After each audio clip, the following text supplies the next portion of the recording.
கோவை வடவள்ளி பகுதியில் நடைபெற்ற ஐம்பெரும் விழா நிகழ்ச்சியின் வாயிலாக இலவச சட்ட ஆலோசகரும் சமூக ஆர்வலருமான வழக்கறிஞர் புஷ்பானந்தருக்கு விருதுகள் வழங்கப்பட்டது. கோவை வடவள்ளியை அடுத்த கருப்பராயன் கோவில் அரங்கில் இன்று ரெப்யூஜ் ஹென்ஸ் அறக்கட்டளையின் 14ஆம் ஆண்டு துவக்க விழா, மாற்றுத்திறனாளிகளுக்கு நலத்திட்ட உதவிகள் வழங்கும் விழா, சமூக புத்தாண்டு விழா, பொங்கல் விழா, சமூக சேவர்களுக்கு விருதுகள் வழங்கும் விழா என ஐம்பெரும் விழாவாக நடைபெற்றது. இதனை ரெப்யூஜ் ஹென்ஸ் அறக்கட்டளை நிறுவன தலைவர் சைமன் செந்தில்குமார் மற்றும் தேவ கோவிந்தராஜ் ஆகியோர் தலைமை தாங்கினர். மக்கள் சேவை மையத்தை சேர்ந்த சூர்யா மற்றும் கோவை சாதிக் வரவேற்புரையாற்றினார். தொடர்ந்து இந்திய நேசம் ஃபவுண்டேஷன் சார்பாக கடமை ரவிகாந்தன் நிகழ்ச்சியை ஒருங்கிணைத்தார்.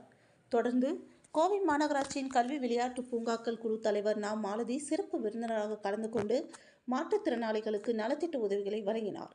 மேலும் இலவச சட்ட ஆலோசனை மற்றும் மக்கள் சேவை பணிக்காக அனைத்து சமூக மக்களுக்கு உதவும் பேரவை அமைப்பின் நிறுவன தலைவரும் சமூக ஆர்வலருமான வழக்கறிஞர் புஷ்பானந்தத்திற்கு சிறந்த சட்ட ஆலோசகர் என்ற விருதினை வழங்கினார்.